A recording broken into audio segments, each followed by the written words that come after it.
Inwards, outwards.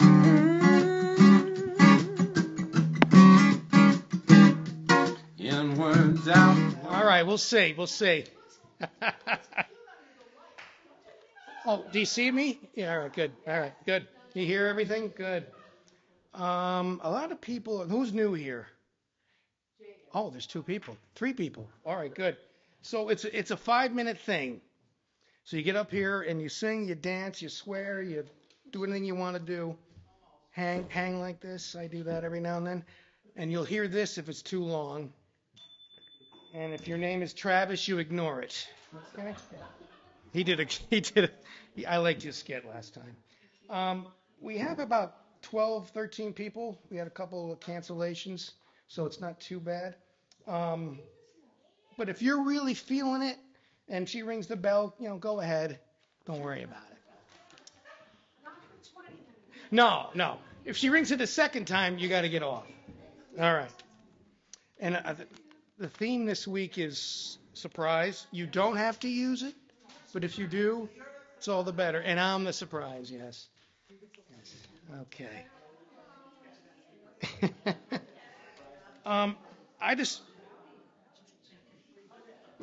Okay. All right. That's the way it's going to be. I feel like a teacher. Okay, I've come to know you guys here for about almost 2 years. And the first time I came, I had to go to the library.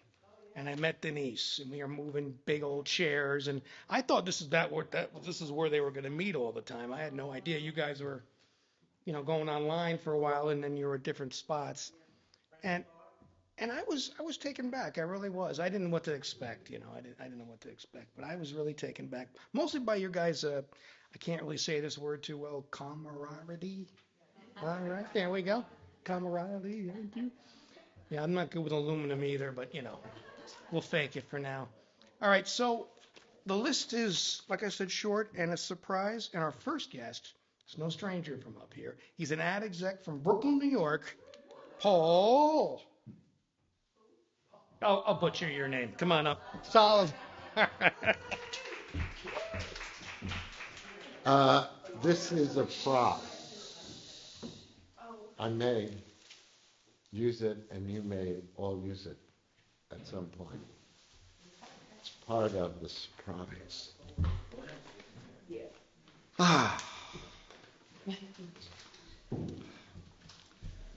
Since Passover, the Jewish holiday, is almost here, I thought I'd tell you a Jewish tale you won't find in the Bible, with a surprise ending. It involves this.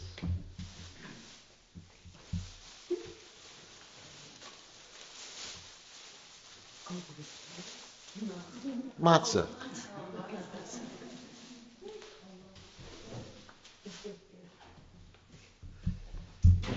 The unleavened bread that ancient Hebrews made in haste during their exit from Egypt. As a kid, I really enjoyed my mom's matzah brai, a pancake-like thing made by frying up broken matzahs and eggs. Simple, right? It's a traditional Passover food, but when I was 20, I felt this age-old recipe needed some updating. Why can't matzah brai be more like a quiche? And so I proceeded to create my own recipes. My first brai ingredients were walnuts, raisins, apples, and banana slices, spiced with cinnamon.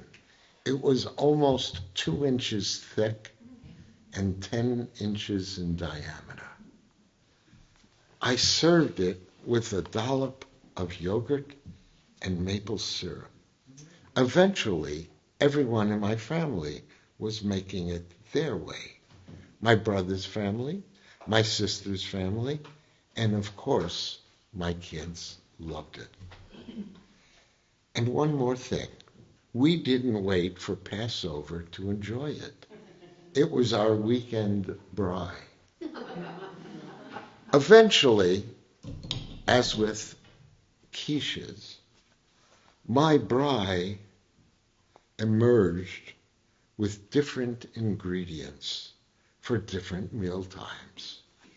I had a breakfast braai, a lunch braai, a dessert braai, and a dinner braai. By this time, I was an ad exec, and I realized I could increase the sales of matzah simply by authoring a matzah braai cookbook. So I called the two biggest matzah makers, Manischewitz and Goldman's. I asked them to sponsor my cookbook because I could help them sell matzahs all year round and extend their buying and eating season. What a great idea, I thought. Who would want that? Well, they didn't want that. They looked forward to that one big season, Passover, and they would pass over my idea. Thank you very much, but no thanks. I toyed with the idea of opening up a small cafe devoted to matzah braais. I tested the idea with the editor and publisher of a food magazine. He loved it. Once he had tasted my breakfast braai and dinner braai. I found the perfect location for the restaurant on the Upper West Side of Manhattan. And I wanted to call it either, you ready? Surprise! Or lots of matzah.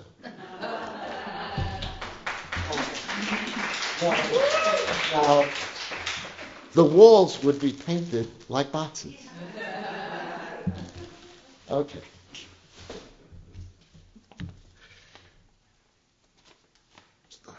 Last page.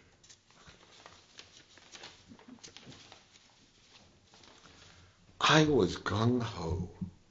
Then Susan, my ever-realistic wife, said to me, "Honey, do you know how early in the morning you have to wake up to do this every day?" No.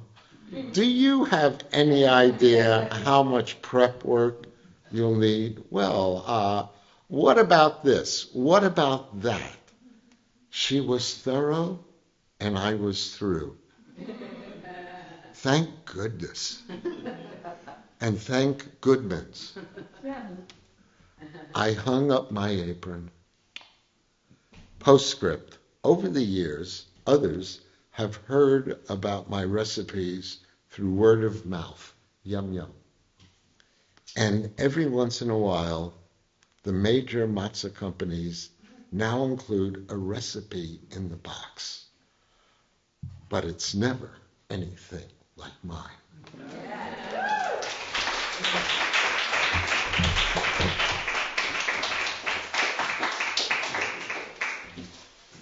By the way, I will open this up, put it over there, and if you want some matzah, be my guest. Lots of matzah.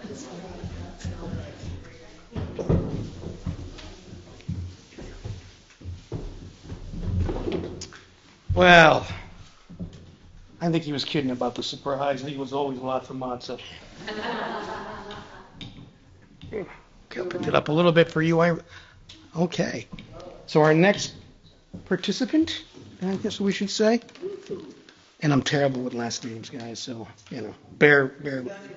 Don't even bother. I was going to not do that, but Paul looked at me like, come on, man. All right, Irene Marcus. I can do that one. Surprise or no surprise, I am Eileen Marcus. Surprise, because Marcus is not that tough a name, Joe, but just saying, of all the names. which was Marczek or something, Marcuzi, when we came from Poland, but at Ellis Island became Marcus, very Americanized. And no surprise, I am woefully unprepared. I had all these great ideas about what to do for a surprise. I love a surprise, and I'm one of those people that it's very hard to surprise.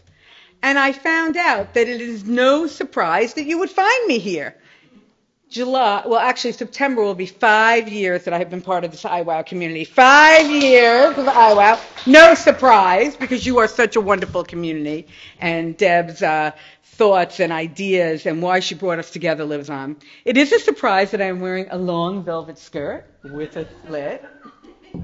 This is a skirt I used to wear to black tie affairs all the time. It was the surprise outfit. You wore the black long skirt, some fancy stockings, expensive, some very expensive shoes, even if it rained.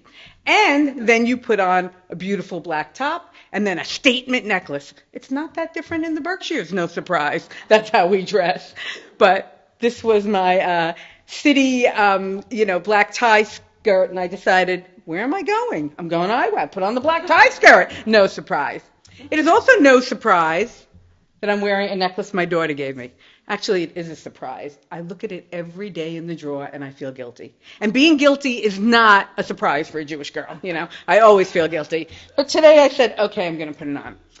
Other surprises, cowboy boots. I just returned from 9.5 weeks, not doing that thing Kim Basinger did for 9.5 weeks. Do anybody know what I'm talking about? No. Yes. Oh my God, the raciest movie, right, ever made was Kim Basinger. 9.5 weeks about her, S&M affair kind of thing. I did 9.5 weeks in the South. And let me tell you, I have never, no surprise, met a piece of fried chicken I did not like. As long as it's white meat. I do not like dark meat. But a surprise. And I saw my first live rodeo. Now, this is very exciting because, I am a Hallmark Channel girl, which I admit here all the time. And I have seen a lot of rodeos on Hallmark. Pretty common thing, right? Rider goes to rodeo, gets hurt, has to recover, meets her love, they recover together, different life. Rider goes to rodeo, they have to sell the farm, they lose the farm, they save the farm because he wins the rodeo, on and on and on. And we've seen Yellowstone. I went to my first live rodeo. I have been to my live rodeo. That was not a surprise that I misspoke. And I have to say, it really made me homesick for IWOW. It was a huge stadium. It was in Arcadia, Florida, which I had never heard of, in the middle of the state. It was cow country more than the Berkshires. I felt very calm, very common. It looked a lot like the Berkshires, actually, except a few orange trees down, again, a few palm trees, cows, fences, barns. And the rodeo was very exciting, very exciting. But what makes it really great when you're there is the community and everybody in the room and the participation and the cheering and seeing these guys who've got to ache. I mean, I don't know how they do that. But the other rule I learned in Arcadia, Florida, cowboy boots go everywhere. To the golf course, to the gym, everywhere. So anyway, I am woefully unprepared. And once in a while, I like to do let's do a, what do we call it? Improv. And I always say, Deb always said, do it more. I'm like, Deb, I've done a lot of reading on this. And it says, true comedians, actors, performers don't do improv. And Deb would always look at me and say, who cares? And that's it. Who cares? I'm old enough not to care. Oh, and also, no surprise, my daughter told me the hat was freakish, which made me keep it on my head even more. Okay, I'm like, you think it's freakish? I'm wearing it tonight when Joe's taping. All right, so we're going to do surprise. Who has an S word? An S, surprise. How do you spell surprise? How do you spell surprise? She looks surprised. Did you see that? You spell surprise, it starts with an S. Oh, okay. So improv. Who has an S? Spaghetti. I never threw spaghetti at the wall. Why waste it? I love it. It's delicious. And let me tell you, I have an Italian stepfather, and we make a special quick sauce. Anybody Italian here? You will not believe the ingredients. Olive oil, garlic, paprika, and tomato sauce, really boiled up, is absolutely delicious. So don't throw the spaghetti at the wall. Put it in your tummy. S, what's next? U. Somebody's going to help me with the spelling. Underwear. How I long for my warm woolen underwear. I write a blog for some place called 60 and Me. It's an international blog. And I wrote a blog a few years ago about, house cleaning and how different it is as you get older. And basically my advice was wear your underwear and clean the house. Wear your sexiest underwear and clean the house. Who else are you waiting for? What are you doing? It's something different. This gives you a reason to dance around. It's still on there. 60 and Me, I think it's like the new house cleaning or something. It was a hit internationally. So wear your underwear, people. And always, also, I would like to say on this 9.5-week vacation road trip, only once did I run out of underwear. Only once. S-U, what? P. Who's got it? R. Wait, P or R? Rainbow. Rainbow. Have you ever seen a double rainbow? Yeah. The first double rainbow I ever saw, I was coming home from the Berkshires, and we stopped in some weird Route 323, Patterson, anybody know it, on Taconic. It was when I was a part-timer, and I was still searching for the end of the rainbow, and there it was, a double rainbow over the back of Marshall's. What can I tell you? That's where it was. Anyway, no pot of gold, no leprechauns, double rainbow. S-U-R-P. Who's got P? Pot. You all, this is a true story. I was in Boston this weekend. No, I was going to go with the cooking pot, but I was in Boston this weekend. We were staying at the Westin, Boston, one of these hotels with a lot of floors. Me and my friend get into the elevator, and this couple is having this fight in the elevator, and she's like, I don't want to do that. And he's like, I don't want to do it that way. And she's like, I want to be present for my son's bar mitzvah. And he's like, well, I don't want to be present for this bar mitzvah. And she's like, I don't want you stinking of pot. And he's like, well, but that's how I like to get through the bar mitzvah. And they're having this fight. And finally I looked at them and I said, have you heard about gummies? They do not smell like pot. Didn't mean to interrupt, but I was like, where did these people come from? Anyway, that was the pot story of this weekend, yes. Although I will tell you, my let crew to say, anybody know those big, heavy pots? That was going to be my legacy to my daughter. My brisket that I make in it. I can barely lift that pot as I get older. I mean, it's crazy. A 10-pound brisket with a 10-pound pot. It's like 20 pounds going to the kitchen. Not going to work. Anyway, S-U-P-R. What? S-U-R-P-R. R. Jeannie, R. No one has an R word? What? Right or wrong, I'm doing it the way I'm doing it tonight. Right or wrong, people, right on. Yes. I. Idiosyncratic. Boy, this is one of those times I wish we were on Zoom so I could quickly check my Google to say, what the hell does it even mean? Idiosyncratic. I think it means when things don't sync right or they don't fit together or something. Let me tell you something. I start with Eileen, and I am idiosyncratic. Sometimes I'm an idiot, sometimes I'm in sync, and I'm always autocratic for myself. So I am idiosyncratic. What comes after I? S. Boy, a bunch of duds tonight. What a surprise. What? Surprise, surprise, surprise. Sex. Why is that so? Sex is one of life's pleasures. One of life's pleasures. So if you are not enjoying it, you are not doing it right. And I have recently learned, as I get older, the rules to life. The first is how I spend my time. And I only spend my time in one of three ways. Do I enjoy it? Am I having fun? Is it making me money? Because girls got to live, right? Is it making me money? And 3, am I having sex with it? That's it. Those are the rules. Those are the rules. Okay, and now S-E for the ending. Anyone? Surprise. The end. As always, it's a real honor to be here. No surprise to see some old friends and familiar faces. Big thank you to Joe and Denise. So wonderful to see you. And I'm so glad to be back in the Berkshires. What a surprise! One, I almost didn't show up tonight because I had a car accident on Sunday. I went to church. And backing out of the parking lot, I hit somebody and my taillight, and somehow with the concussion, it affected the radiator. and I don't got a radiator that's in good shape anymore. So, anyway, after we did all the police thing and whatever, I was going to a concert and I thought, okay, do that. Get your mind off of what's going on. The guy was really wonderful. The guy I hit, he said no one was hurt. It's only metal. You'll get through it. And what else did he say? He said, after what I went through this year, this is nothing. I said, what'd you go through this year?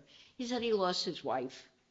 So here, so we're talking, and he's a single man, right? Just so you know.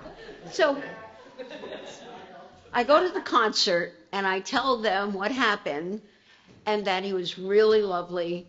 And the wife says, well, maybe you'll get a date out of it, right? And I'm thinking, no. So the husband says,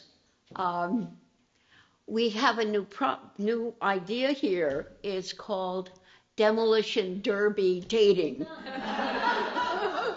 And he said, if you find someone you like, whack their car, and you're really going to be doing nice things there, right? So, you never know. It's probably cheaper than dating services, too. Got to think of everything, I'm going to start with one of my favorite favorite ones. This is poems by Hafiz. Hafiz? Who knows how to pronounce it? Hafiz. All right. I can't turn a page without falling in love with this man. His work is just...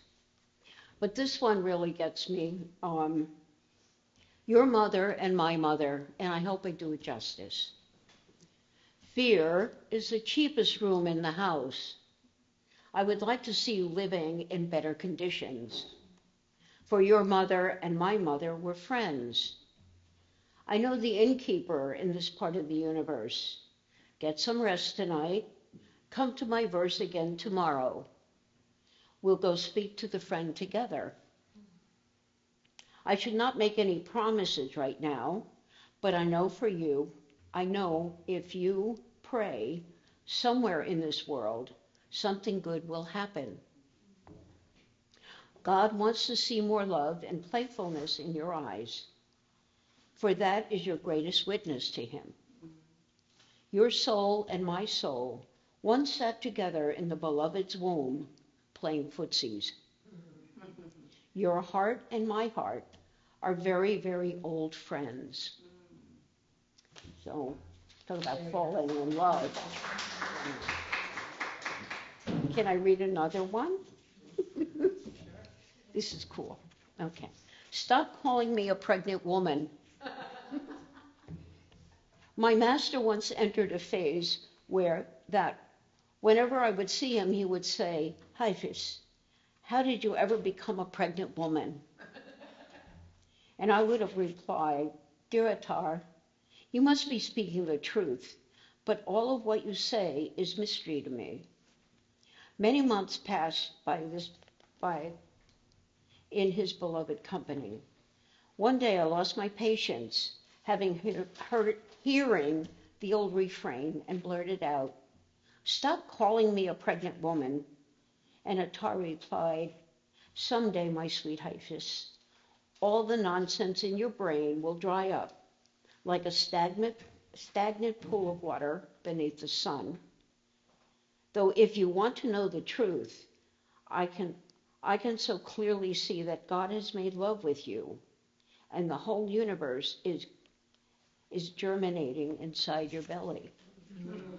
And wonderful words, such enlightening words, will take birth in you, and be cradled against thousands of hearts. I mean, what do you do with this?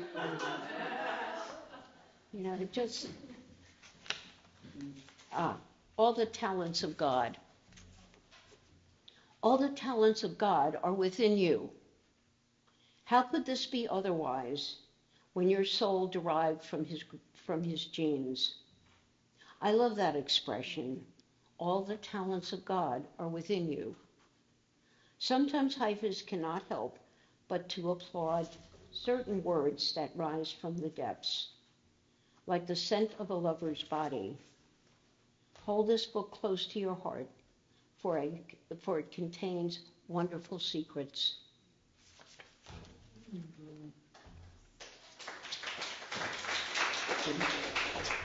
We good? We good? All right, there you go.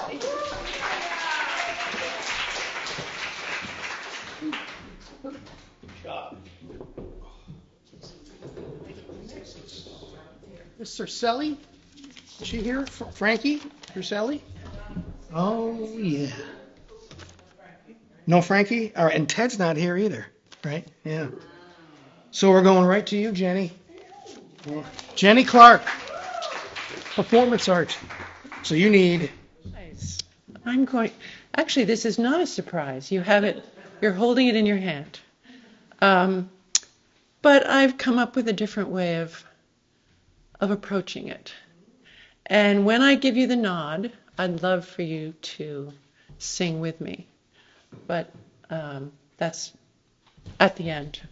So thank you for being my audience. I cherish this opportunity, really, to have an audience. It's so special.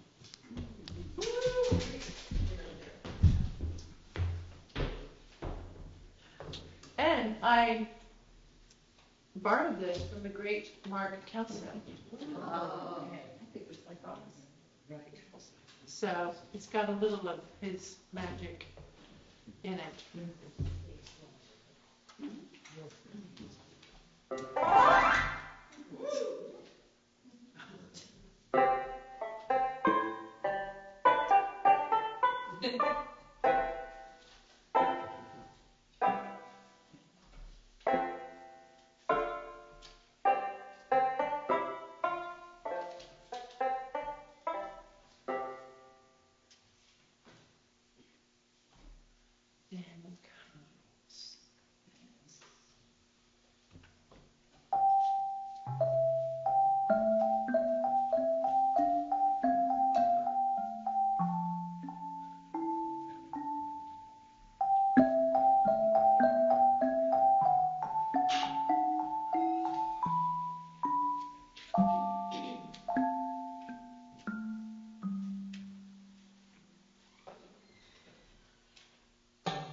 Now is your turn.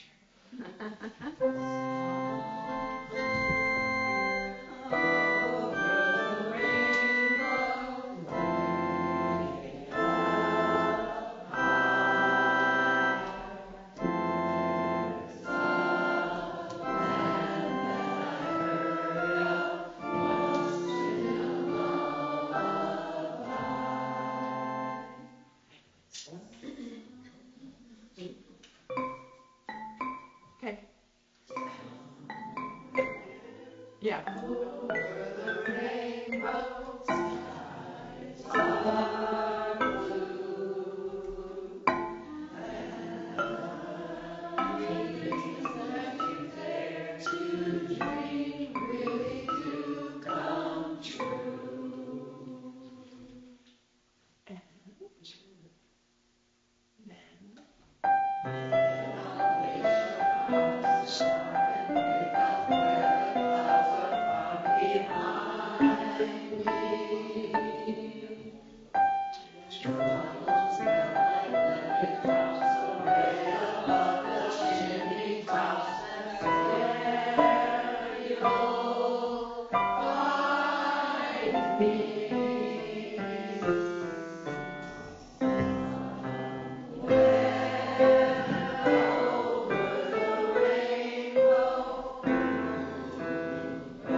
you know?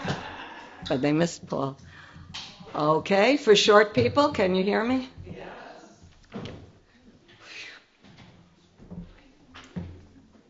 With aging comes some surprises. Some of them are good surprises. I actually remember the day I turned 60. When I awoke that day, an amazing thing happened. I realized that, yeah, I was old. I felt an invisible layer of pressure dissolve right off me. I felt that I no longer had to do something, accomplish something, be somewhere, do excellent things, be someone. It rolled right off. I was like, I'm old. I've done whatever I was going to do. I can relax.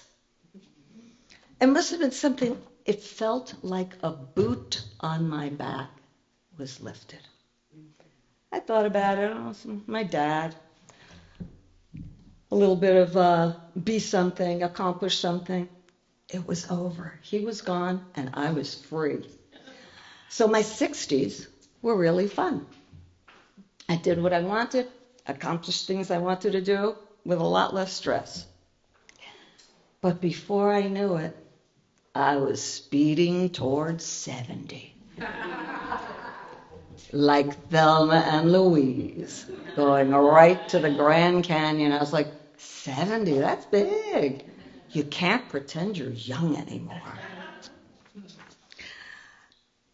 But I was well, I was healthy, I was active. I was in Florida where everybody else was like my grandma, even though they're like 6 years older than me. I was riding my bike and swimming, felt great. When I awoke the day I turned 70, a song popped into my head. You know me. Songs pop into my head. And it was 70. It's not half as bad as it could be. Well, I wrote a bunch of lyrics to go with that, and I'm going to sing it for you. 70. Okay, got that. 70.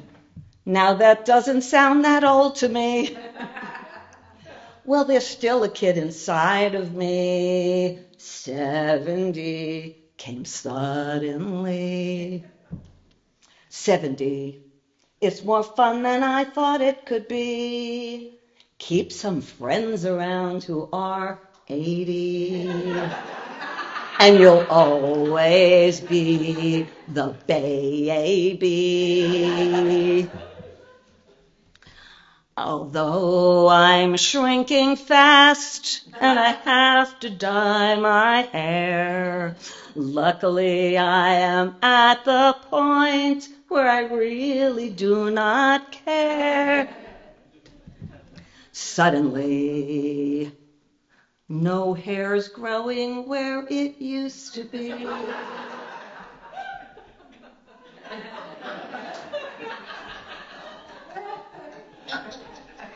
But it's growing where it shouldn't be.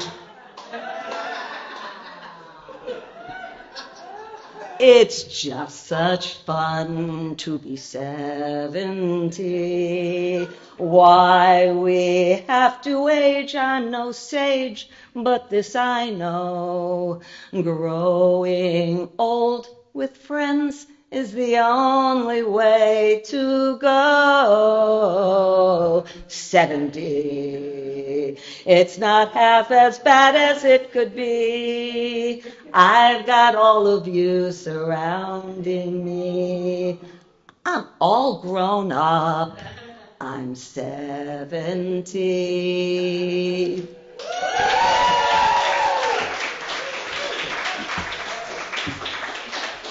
Thank you. There's one little postscript. I recently went over the cliff to 71. That was a few weeks ago. And I woke up with vertigo and sciatica. I finally went off the cliff, I guess. And I was like, vertigo and sciatica. That'll be the song for next year.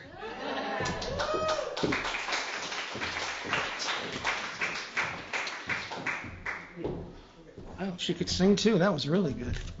I think it's you, Christine. No, it is you. The harpist. Christine, yes. Come on up. We'll set you up. I was very nervous. I was really surprised, really, because I hadn't done it for so long. And I watched my foot go like this, and I was hoping nobody else. I was out of time, totally out of time. You know, I'm singing the slow song. So we'll see what happens today. My surprise, I've tuned the auto harp. All 32 strings. Oh, that doesn't sound good, does it? It's in tune. It's in tune. So let's see. This is a song I sang probably forever when I was in high school and college, but especially when I had my children. And it's about growing up. And I'm sure many of you know it, and sing along if you like. Let's see what happens.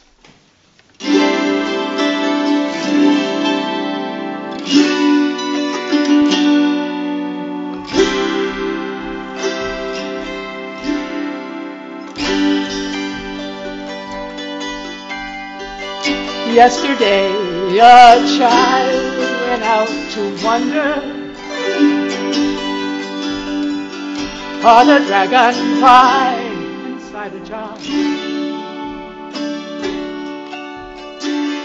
Fearful when the sky was full of thunder, fearful when falling of a star. There it is. Here we go. And the seasons, they go round and round. Painted ponies go up and down. We're captive under character of time. We can't return, we can only look behind from where we came and go round and round. Circle again. Ask my kids. Sung it to them all the time. I told them I was going to sing their favorite song. And they knew what it was. Then the giant turned the 10 times around the seasons. Oh. Skated over 10 clear frozen streams. Oh, words like, when you're older, must appease him.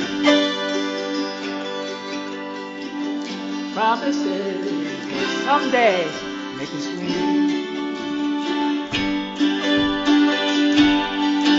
And the seasons, they go round and round.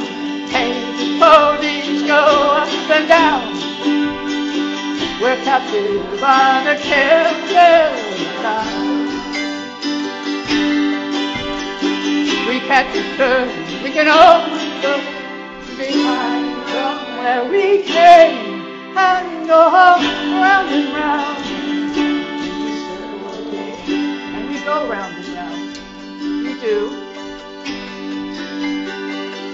Oh, my favorite verse. 16 springs and 16 summers gone now. Where did they go? Cartwheels turned to car wheels through the town. Oh, they tell him, take your time, it won't be long now. Till you drag your feet, slow and settle down. And the seasons, they go round and round, and the ponies go up and down. We're captive on the careful of time. We can't return, we can only look behind from where we came and all around.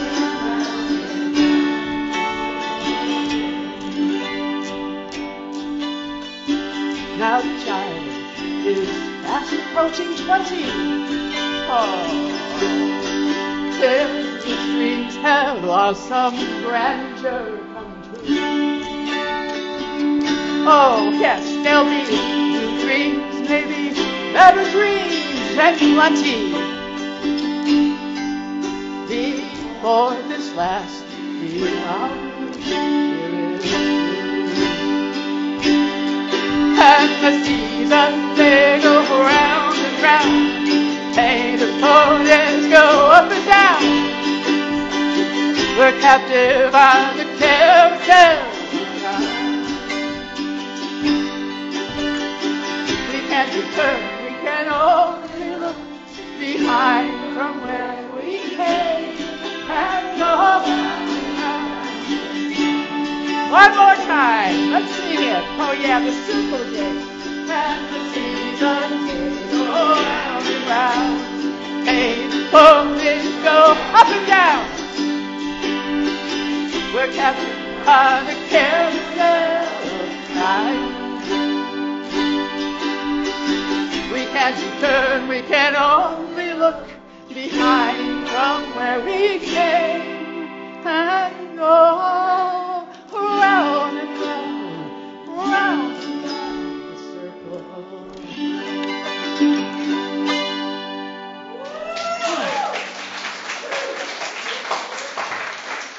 Thank you. Our next person is a very good storyteller.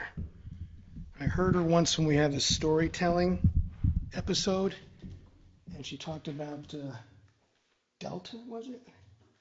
The airlines? No, that wasn't you. Okay. But you're next. Sonia. Yes. According to my list, it's you. Good storyteller nonetheless. Name? Oh, Sonia. Bill, sir, yes. Thank you.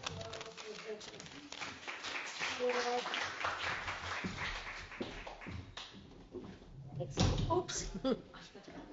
Is that good? I think you can still hear me. Yeah, you're good. Yeah. Yep. Okay. I was surprised to discover among my belongings this antique T-shirt with burn marks and stains. It was created in the 70s by my friend Vivian Stilwell, an artist who died 8 years ago. It had blanks to fill. I thought long and hard. I love blank, but I'll settle for blank. A hard one, but it came to me, and Vivian printed the words, I love poetry, but I'll settle for prose. Listen, this was a pressing issue at the time. Did we write sentences and paragraphs and chapters? Did we develop characters, tell a story, use dialogue? Or did we write cryptic hieroglyphs filled with multiple meanings in short lines, often without punctuation? That's how we identified ourselves, as if we were from different countries. In fact, the Poets and Writers Organization had softball games in Central Park, the prose writers versus the poets. I swear. We could all turn a pretty good phrase, but our batting sucked. Though I recall the prose writers beat us several times. By the way, this is called War of Words. I long for those times, the furious work, hours of typing and retyping, dictionary and thesaurus nearby, writing in the heat of passion, pure literary outpourings, believing in the supreme importance of the order of the words, and especially the line breaks. Then reading aloud to myself, hearing the flat notes, the unnecessary words, retyping again, remembering Paul Valery, quote, a poem is never finished, only abandoned.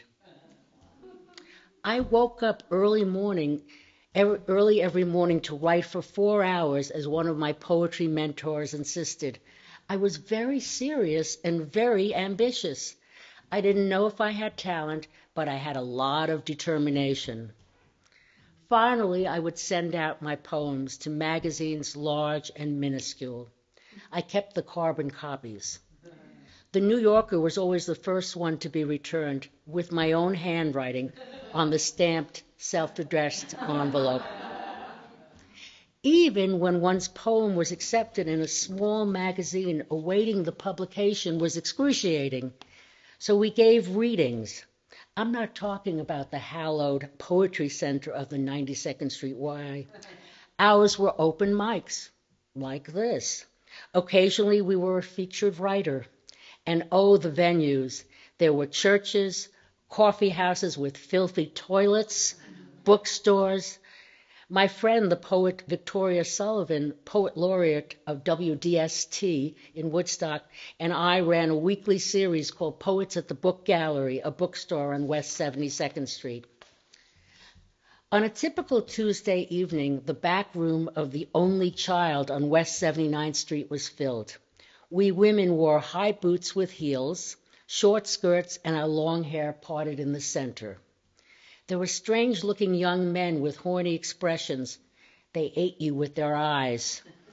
One sidled up to me after I finished reading and whispered, "I'm into bondage, too." I had been reading a Sylvia Plath-influenced poem about my father. He had greasy hair, bitten fingernails, and ink-stained fingers. A poet, no doubt. And what made me change? Why? My first therapist, Harriet Strockstein, a grandmotherly type who had once been a literary agent.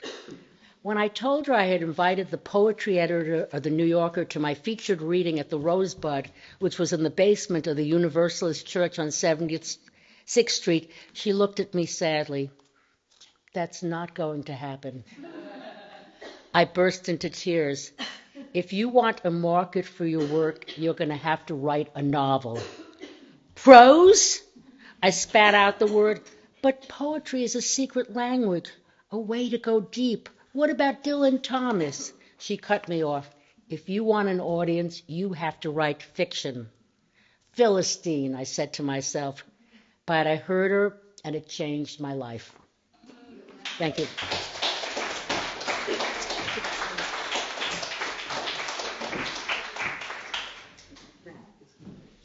Okay, I can pronounce the rest of the last names. We're all good. I reviewed it. Okay, next up, she's a storyteller and a dancer sometimes while she's up here. Kind of stay in this kind of place if you can. Okay, Christine Gruppo, and after that is Grippo. This isn't going good. This isn't going good. And after that, we have the newbie here. That's Robin Chadwell, right? Robin, where are you? Oh, she's not here. Darn it. Okay, so Kristen Gruppo. Okay, Kristen Grippo. I'm happy to be here, and actually, my story is about the Grippos, so I'll say it several times for you. The original Grippos were my parents, Tom and Jerry. Yes, that was their names. Mm-hmm. And Lorraine and Tommy, my brother and sister. And my brother and sister were born in 68 and 69, and there was this sort of like unit, and there's some funny pictures of them with my dad with the mustache and floral shirts and the whole thing. I sort of think of them as this, like, the original cast, like the original Grippos. And my dad was a New York City housing cop, and did this thing that mashed up his love for the force and his Christianity. It was called Cops for Christ. So through that, he and my mom apparently later on did something called the marriage encounter, which was like some like Christian retreat thing to like like boost your marriage. Surprise! So 11 years later, Kristen Grippo arrived. So my whole existence was a surprise. So I think that's says a lot about me and who I am. And so what else did I want to say about that? So my sister, so I always saw it as that too. Like I was sort of the baby, and I'm still the baby. I'm 43 years old. I'm still the baby, and also sort of like an only child because my siblings were kind of like teenagers and then up and out of the house. So like adored and then largely forgotten, but those are stories for some other times. And my sister Lorraine, I just idolized.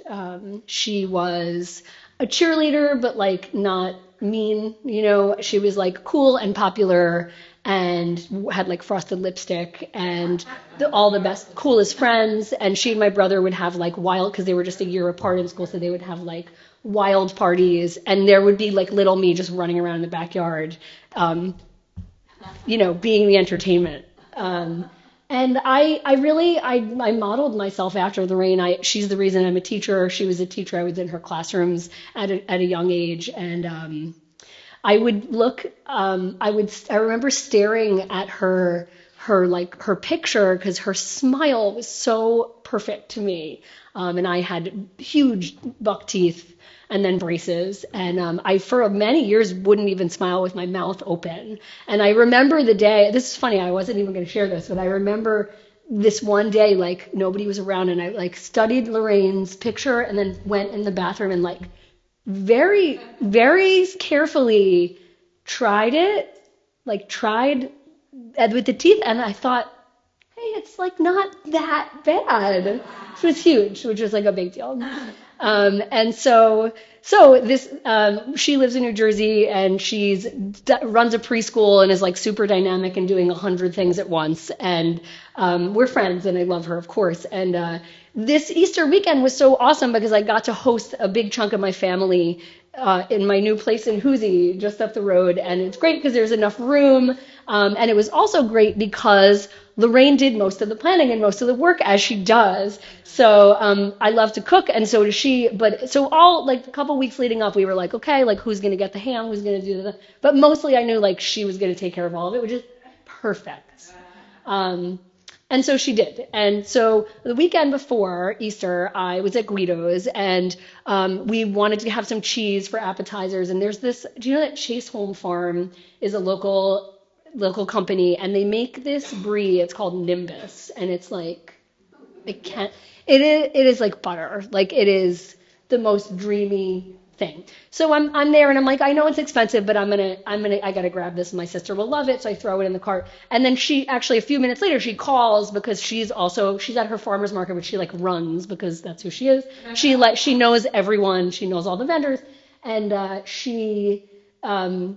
say, oh, okay, you get the asparagus, and I got this Nimbus. And she's like, wait, what?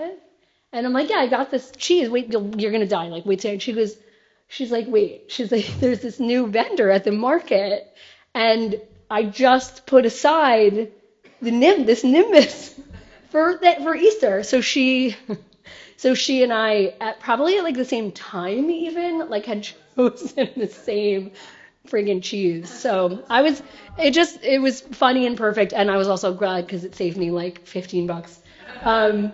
And so I just for wanting to like look up to her and be her, this was like an extra testament to my to our like shared brain at sometimes. And so with that, I would like to recite for you a poem that I wrote when I was probably 10 for Easter, and I have a really weird memory. I don't remember what I did yesterday, but I remember it. So it's called The Greatest Egg. Here it is. It's Easter morn, and I have sworn I'll find the greatest egg. I'll start out early, and I'll finish late until I find the egg that they call great. The first egg I found was rather round. It's noble, not bad. This one's for Dad, but it isn't the greatest egg. The next was bright. It shone like a light. For Mom it will be. She'll be proud of me, but it isn't the greatest egg. Now it's getting a little chilly, and I found an egg that's very silly. And yes, it makes me laugh indeed. Therefore, it has a special need to be my brother dearest. But it is not the greatest egg, and so I continue my search. Oh, goodness me, to my surprise, the greatest egg before my eyes, the roundest, brightest, funniest egg. I'm so happy I could give it a kiss, and I'll give the egg to someone very special, my sis.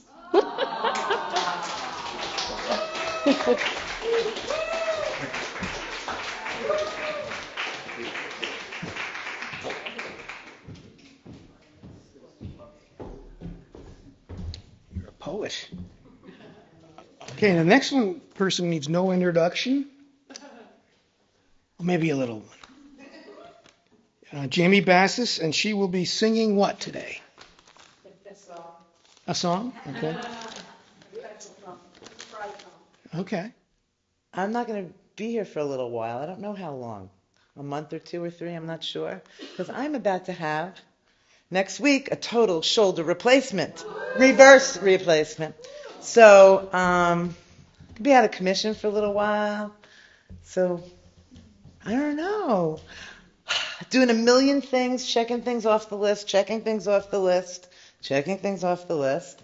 And I was like, well, what am I going to do? This is going to be my last IWOW possibly for a couple of months. What am I going to do? And what came to me the other day, I'm not really using the mic, sorry. What came to me the other day was this song that I've done here before, but not in a while. Whoops, sorry, Joe. And it's a song like, you know, when I started writing songs about a dozen years ago, I didn't really understand how important they were to me. So, like, this is a song that I wrote that I really need, and as I'm heading into surgery, I realized I need this song. So I kind of dusted it off and had a little help from my coach today, and I was, it's not totally a sing-along, but, you know, there's sort of a refrain line of I declare, which is the name of the song, and, you know, you can jump in on that if you feel like it. And it's a co-write with my really dear friend, the amazing singer-songwriter Dan Burns. So this is just like a song for me. So we'll see if I can pull it off. I'm hitting everything. What is this one? I'm hitting that with my guitar. Does this one have to be here? All right, then I need to reposition a little bit here. Oh, the black. Just step back. I'm good? Yep. All right. It's my being nervous.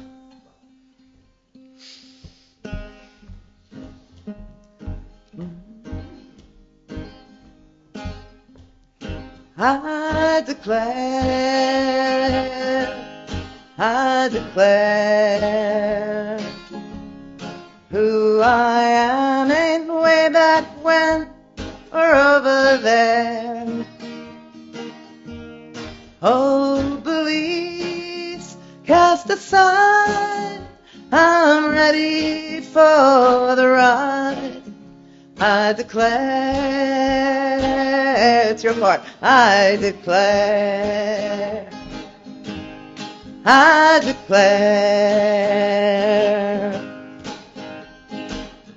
every moment's new, like the old saying goes, to thine own self be true. I declare what sets me free lives deep down inside of me. I declare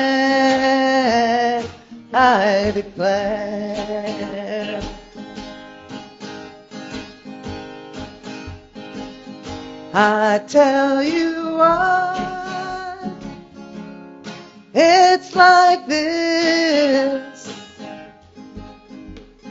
Love is the key. Love keeps raining down on me. I declare I do belong. I'm strong in my soul. I declare My body, my home, no one's really alone. My light shines brighter when I breathe the open air. I declare,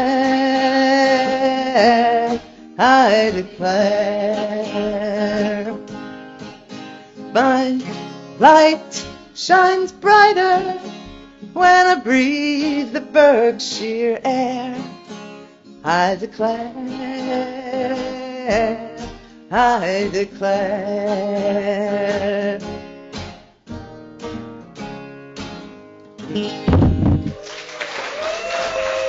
Thank you. Okay, so our next, I remember who I confused you with. I think her last name was Campbell. She looks a little bit like you, tall. Oh, okay. Maybe it wasn't. Okay. The next one is Angela Vano. Vano! Okay. Was thinking back a couple weeks and I listed the surprises since the last time we met. So this is called Surprises Since the Last Time. One large black bear licking sunflower seeds from the frosty ground by moonlight. One gray fox barely visible behind the night shadow of trees. White clusters of snowdrops, rigid in the cold, like cloistered Dominican nuns.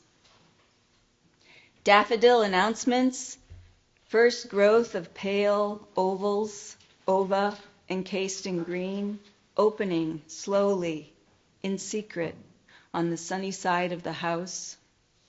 And hello, yellow, laughing, bobbing madly on the south side of a hill. One warm day and another last snow. An unsolicited birthday.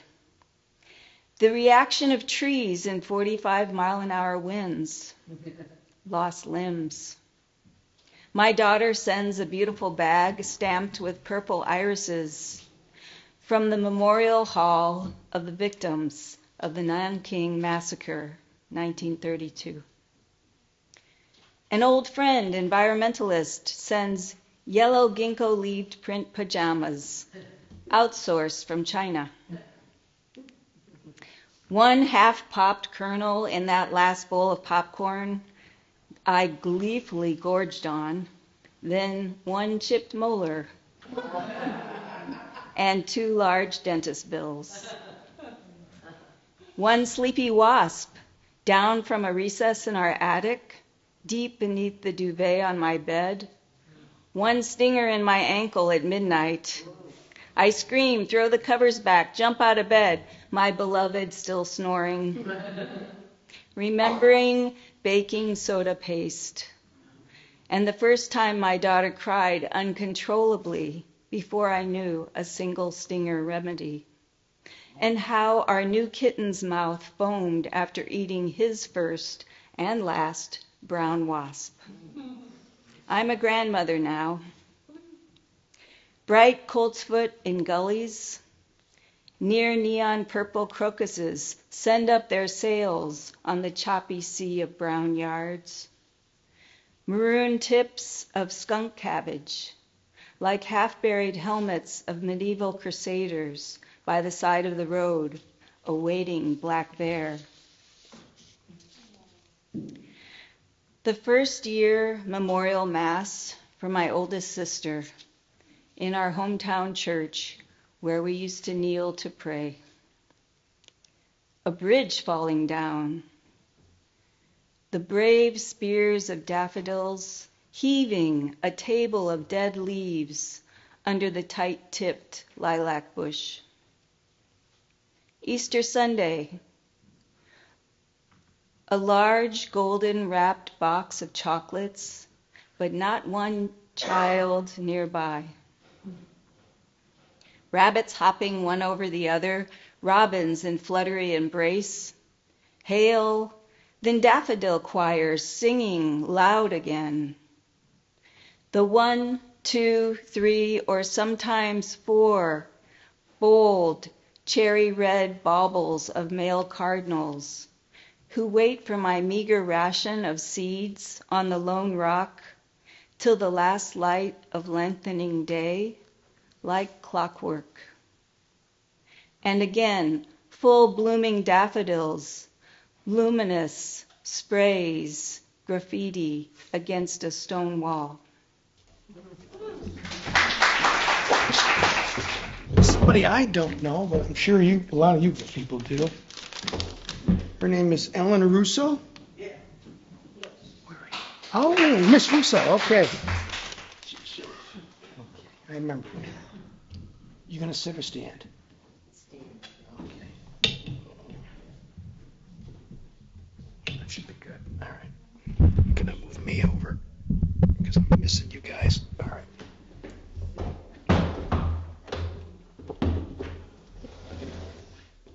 Okay. And now for something completely different.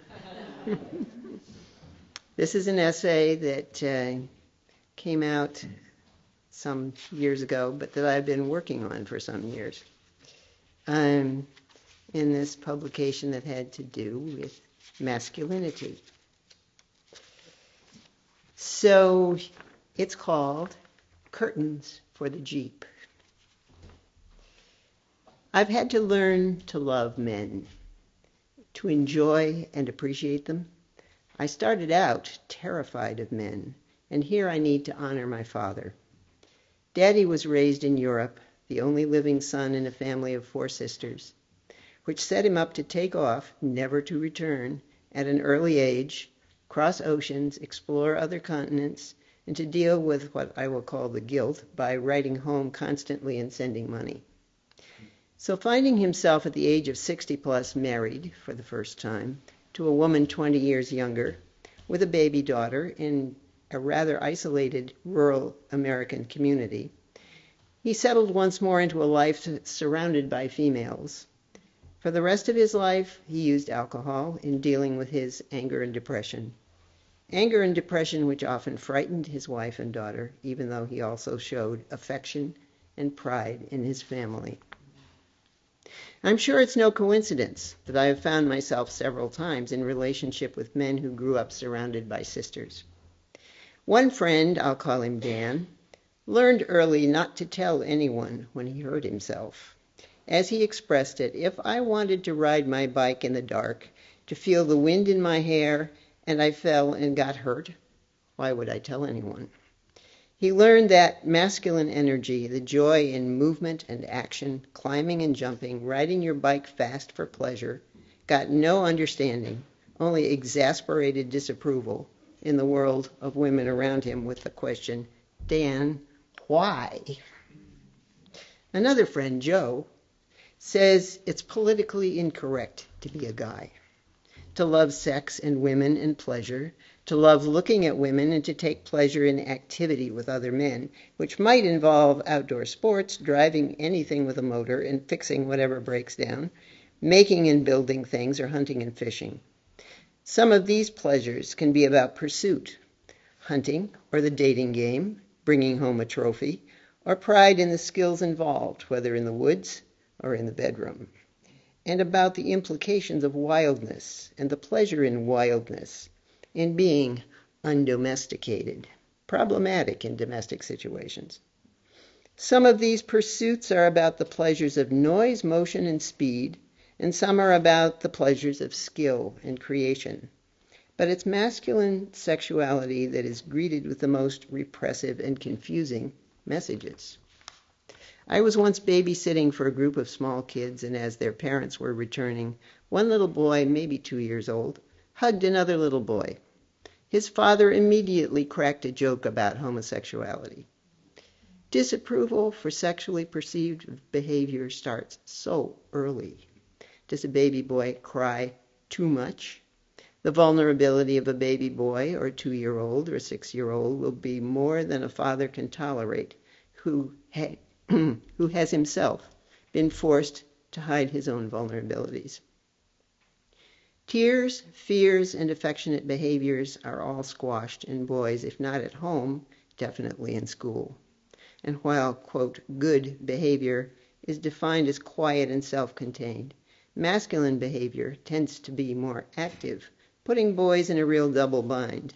Be a boy, quote, or be good, quote. My sons complained throughout elementary school that the teachers were all women and that they preferred the girls to the boys. Their best day was the day the art teacher came, a man who loved kids and the noisy chaos of a room full of children making art. No coincidence that both my sons found art to be a natural outlet for expressing themselves. I didn't learn to stop fearing men and to start loving them until I understood their vulnerability, what it cost them either in hiding or revealing it, and my own part in the burdens they carry. It was a long time before I realized the power women have over men, both as mothers and lovers, the power to accept or reject the child or the man, the pain and rage this can cause, and the part we play, often unaware, in further wounding or demeaning the very partners we need. I have lived my own roles as a frightened daughter, an angry and depressed wife and mother, and eventually as a partner in training. I've worked with my dear sons to acknowledge my mistakes and the damage I've done, and I know that now I can truly support them in their masculinity, which has not always been the case. Many years ago, at our family breakfast table, my father told us about the funniest dream he had dreamed. We all laughed over it, and I remembered it with some enlightenment years later. He dreamed he was a can of tuna, rolling around under the table, trying to get away from a big fat woman with a can opener.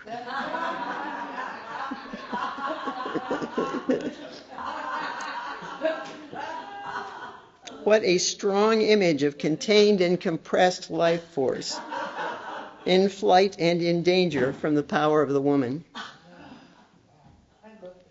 Endangered in masculinity, in their very identity, no wonder so many men slip away into the dark side of pleasure for whatever safety or release it seems to offer. Porn, alcohol, drugs, and the more acceptable escapes of work, intellect, distance from feeling.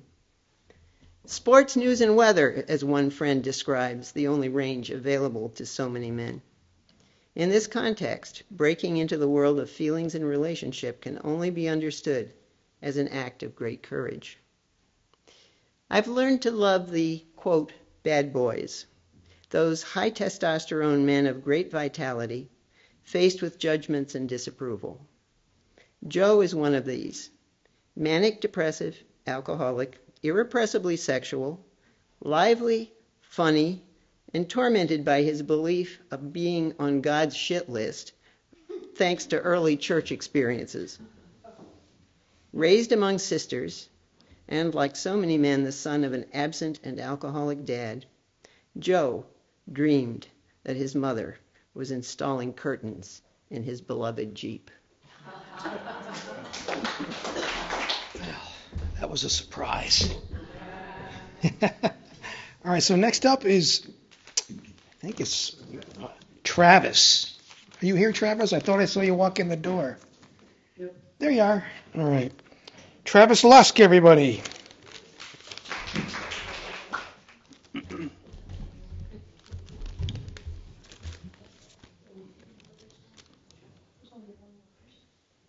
Runaways. Well, dogs out the open gate without a collar. Traffic shooting by as always. Surprise. You got the guts to pull up in the yard, car we used to share. Music loud. Used to be an old factory AM, increasing volume and illumination with acceleration, genuinely temperamental on how fast you gotta go. Now, He has put in a new one and speakers with clever glow of underseat booster amp. With the dog, usually it's chicken bones, predictability of the scenario, comforting as replacing garbage can lid, fastening leash, leading her home, tail down. Then you pull up. Haven't got the time to talk. Leave the headlights on, engine thudding, pop the trunk, brisk walk by, done with the stuff in the house. Just want to grab what you forgot in the garage. Hey, you, seen the dog? So, things serious or just sleeping around? You know, that radio uses more gas than all 4 cylinders.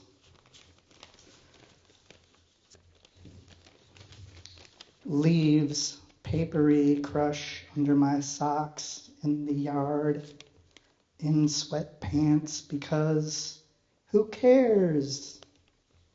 Front door open, bugs going in, barking beyond the dark. All of them.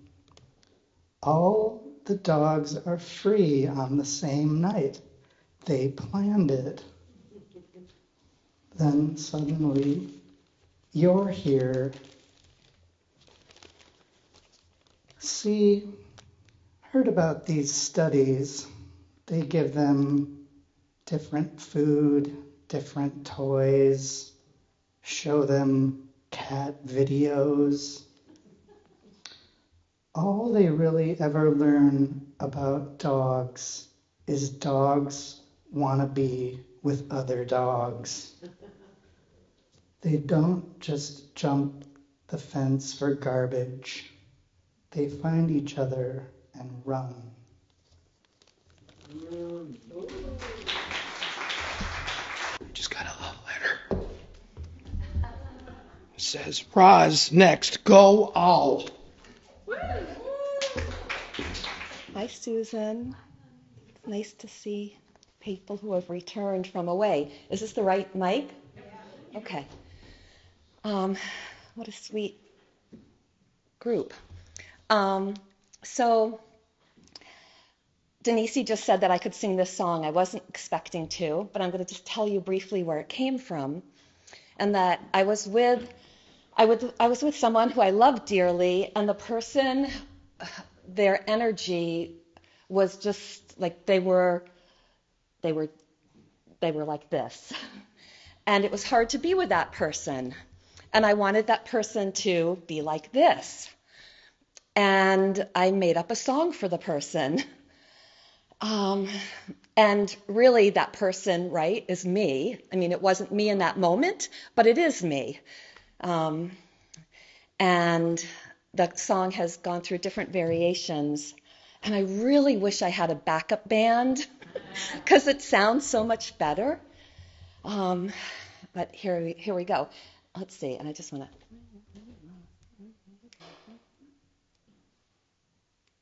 All right, I think I'm going to have all of you join in. So I'm going to tell you the chorus part. And I'll just say the first verse, and so you'll get it. The first verse is, when you're feeling lost, what do? You don't think about others, you think about you.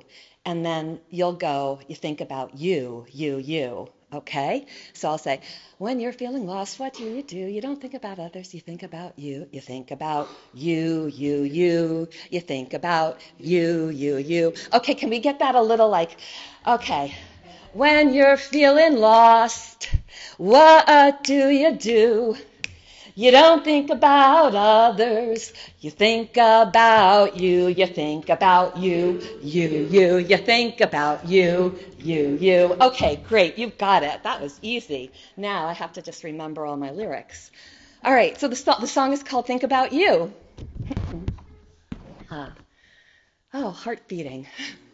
Okay. 1 and 2 and 1, 2, 3. And when you're feeling lost, what do? You don't think about others. You think about you. You think about you. You think about you. Yeah. Now, I don't mean your body. I don't mean your mind. I don't mean those emotions. You leave those all behind. You think about you. You think about you. Great. Soaring and uplifted, both feet on the ground. Infinite potential, magic all around. You think about you. You think about you. You are not your worries, streams of thought and mind. Ocean is much deeper. The present has no time. You think about you. You think about you. Soaring and uplifted, both feet on the ground. That's for Deb. Both feet on the ground. Infinite potential, magic all around. You think about you. You think about you. Now, I don't mean your small self. That's not who I mean. When I speak of you, I mean the one that is supreme. You think about you. You think about you. You think about you. You think about you. Yeah. Thank you. Thank you. Well, I did bring something, and I'm going to show it here on the screen. So I have to turn off the lights. A little background, I'm not great with words, I guess, so I take some pictures, and I worked for newspapers for a while. And some of these images ran in newspapers, and some I just took. Some were hand printed, or actually most of them were hand printed. And the color was too, but that was back at the newspapers. One thing about black and white, once you do black and white printing, you can get pretty good at it, proficient at it, but color always takes a couple of minutes. You got to guess, with cyan and magenta and all that beautiful stuff. So I'm going to turn off the lights. I'll show a couple pictures, and the last person who will kick us off is Steve Mold. I like music, like a lot of people, and I used to shoot bands, and I still do from time to time, and this is a band in Albany. I think it's called the Bongos. All right. When was that? I think it was late 80s. And this is a laundromat in Kentucky. That's where I went to school, Western Kentucky University. It's in Bowling Green, which is just above Nashville. It's home to the Corvettes, and the Mafia dump a lot of bodies there. But yeah, so there's a boy in there at the in one of the laundromats, and that's his mother or grandmother folding clothes.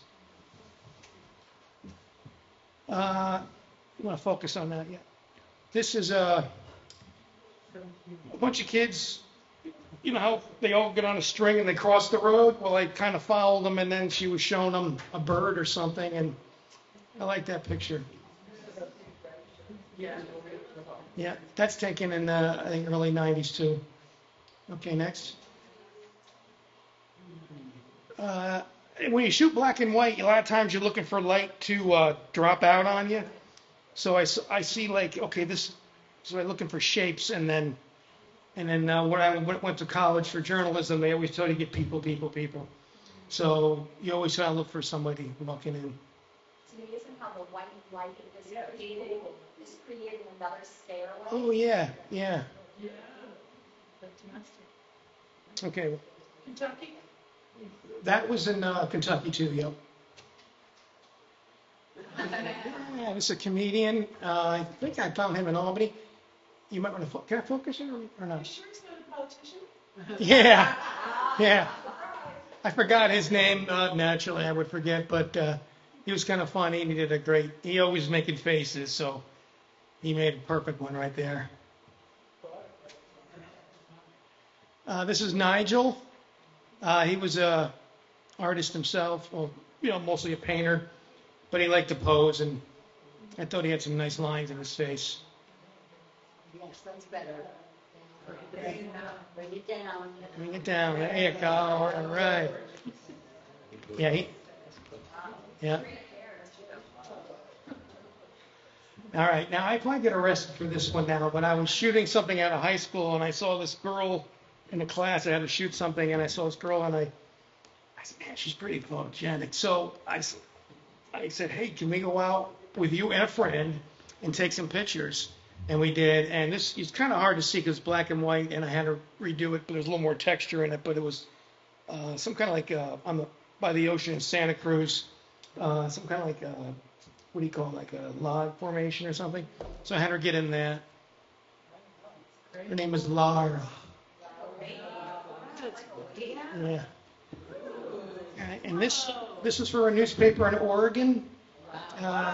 2 dancers. My mom likes this. She's got this at the house. I like the shiny floor. Yeah, it's a silhouette. See, black and white. You look. I worked in California for a while, and oh my God, being from around here, everything was sunny. So you had shadows constantly, and I was just looking for some clouds. We call it an F8 day, and it was hard. But a lot of times in black and white, you just find a lot of silhouettes. And this is a farrier I had to follow for the day. It looks better in print, but they take the horseshoes and they clean them, and the dogs love to eat it. They love to eat it. What publication was that? That was in a paper in Palo Alto, California. It's defunct now. It's defunct, yeah. A lot of papers are going down now because, I don't know, the internet and everything else. Again, I like music. I was at a music camp one summer up in Michigan, and I don't know who he is, but he's pretty famous. Anybody knows anything about music might know who he is. I forget now, but the music camp called Interlochen. It's up in northern Michigan, and they had, they got great people there. They teach the kids how to do acting, music, art. I wish all schools would be like this. It's just a great place. All right. I shot this on my birthday. A girl, I had to go to a golfing event, and she did a nice job. She what? She got the whole win. I don't think she won. I don't remember if she won or not, but I think she could do one. I like to look at the tree too. The tree kind of supports her. Yeah. She's happy about whatever happens. Yeah, she's got a golf club, so I don't remember. This is back in the 80s too. Like she had a great life. Yeah. All right. This guy, we call it photo illustrations. This guy was a comedian. And I said, what do you want to do? And he says, well, I got a rabbit hat and all this. So again, I looked for lines, and I thought it was a parking structure. And we walked up. I was up a little bit above him, and I shot down. You were doing an article on him? Yes. Yep. And that was for a paper. I worked in Tennessee, but I think that's still California. What is the background? It's just a parking structure, and for some reason you walk down it like this. It's kind of weird. So you can't see it because the light drops, but there's another place you could walk. That tells something up. I'm shooting down at him. I'm up right above him, shooting down, and then I have a telephoto lens, so it kind of cropped it in on me. This made a cover of the book. These are twin sisters that married brothers in Scottsville, Kentucky.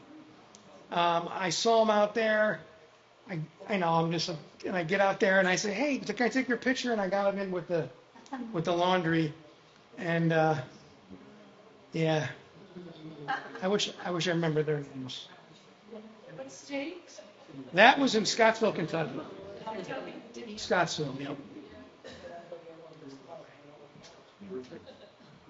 And this was the same place, Scottsville, Kentucky.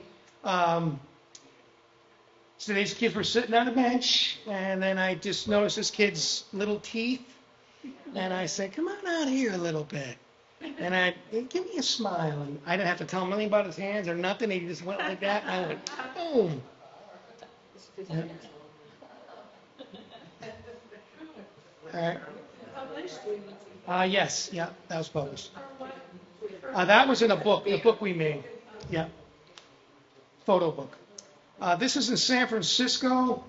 It's a drug bust. Again, I got up high, mainly not to get in their way. And they're just checking them for drugs and stuff.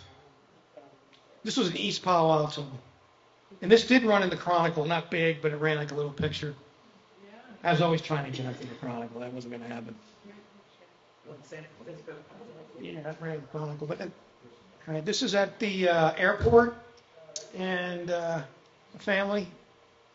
What years were these? Some were, I say, late 80s, early 90s. Yeah, it's been a while. Because I don't print anymore. Yeah, that's just a family. And, that ran too in the newspaper. And I didn't get their names, but I always wonder, like, we take a picture and, what people think about it, Okay, next.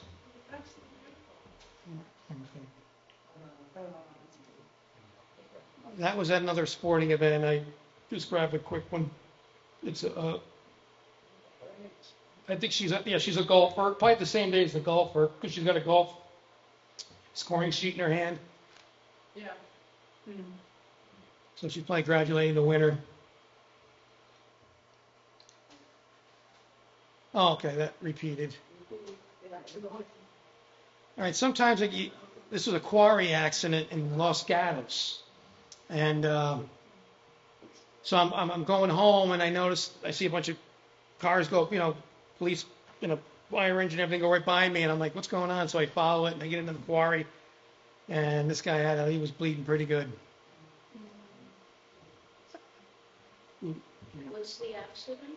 It was a quarry accident, so I can tell you, he cut himself. I mean, and the firefighters holding the blood back, and I guess, I got there right when everybody got there, so there was stuff going on, so right after this, they probably got him on a gurney and put him in the ambulance. It looked like they fight. No, you see, he's got the tourniquet on his arm, and this guy's doing something below, firefighter, and this guy's probably just kind of consoling him. Oh, okay, we did that one again. All right, these are two guys hanging up a door, and I love their faces. Yeah. They're just hanging up a door.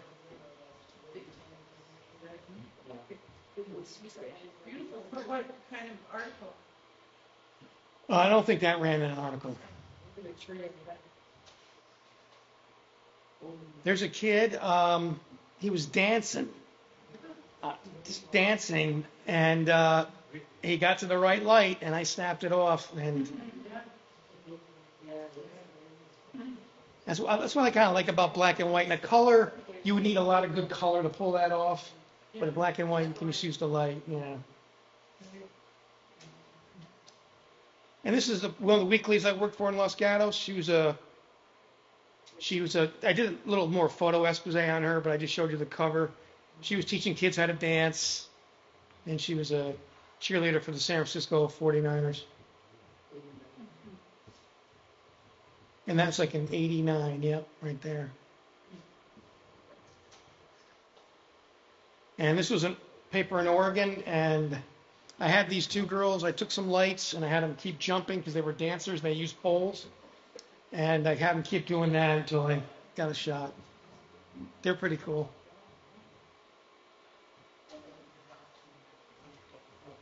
And this is like a double exposure. I took about 20, 30 pictures, and only a couple really came out any good. This one came out all right. She signs for people who sing.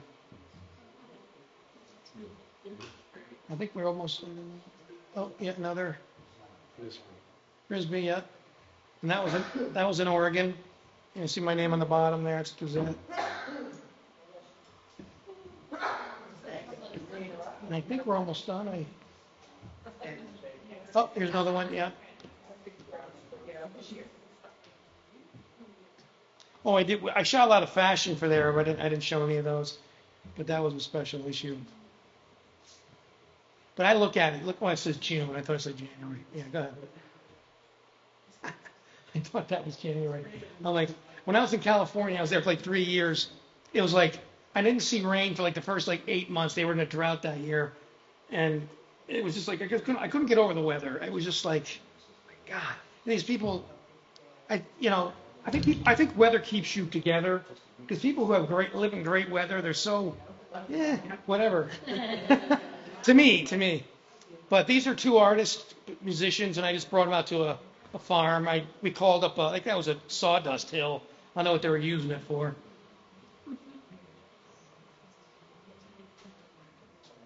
And that's it.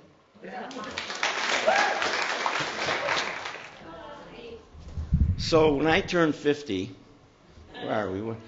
I said anything over 50 is a bonus, right? I mean, you turn 50, you feel good.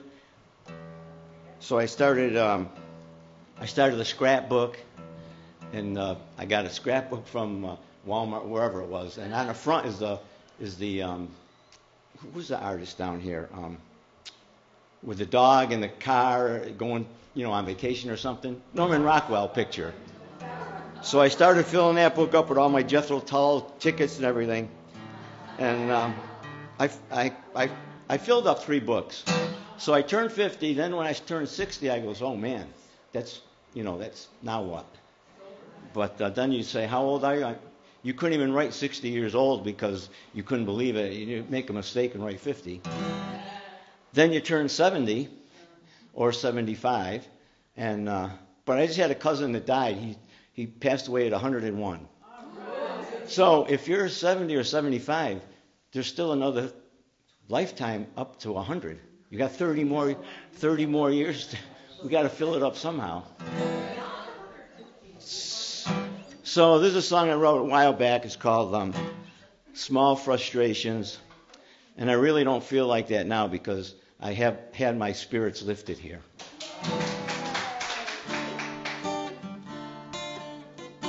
Just another day of small frustrations. Just another day of give and take. Just another day of best intentions. I wish I had more time to spend with you. Just another bump on that road. Just a glitch on that microchip. Just another night alone. Wish I had more time to spend with you. No complaints about the life I've led. No complaints about the friends I've made. No complaints about the life I've led. I just wish I had. I wish I had. I wish I had more time to spend with you. Just another broken heart. Just another worn out shoe. Just another night alone. I wish I had more time to spend with you. Just another lost horizon. Just another shattered dream. Just another day of sad surprises. I wish I had more time to spend with you. No complaints about the life I've led. No complaints about the friends I never made. No complaints about the life I've led. I just wish I had. I wish I had more time to spend with you.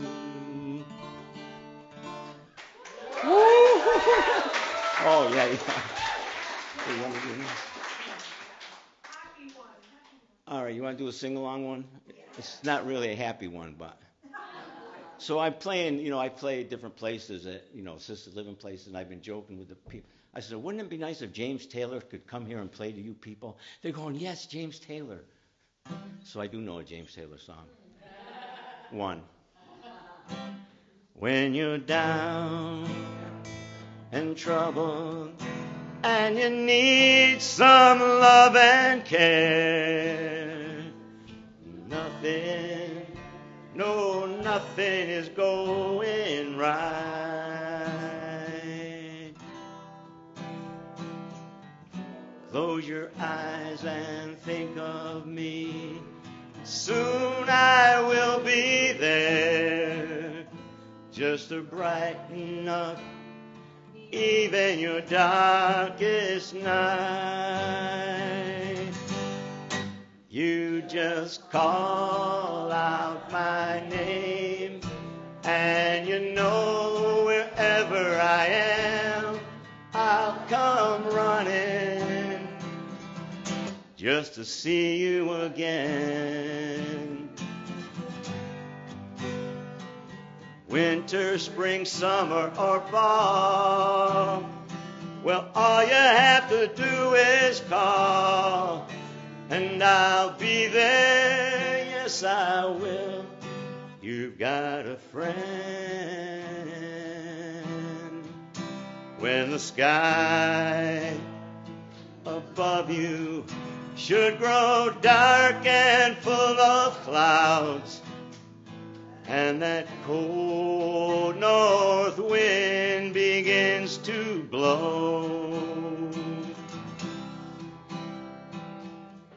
keep your head together and call my name out loud. Soon you'll hear me calling at your door. You just call out my name, and you know wherever I am, I'll come running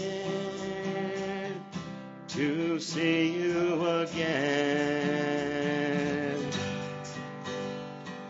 Winter, spring, summer, or fall, well, all you have to do is call, and I'll be there, yes I will. You've got a friend. Now ain't it good to know that you've got a friend? 'Cause people can be so cold. They'll hurt you and desert you. They'll take your soul if you let them. Oh yeah, but don't you let them. You just call out my name, and you know wherever I am, I'll come running just to see you again. Winter, spring, summer, or fall, well, all you have to do is call, and I'll be there, yes I will. You've got a friend. You've got a friend.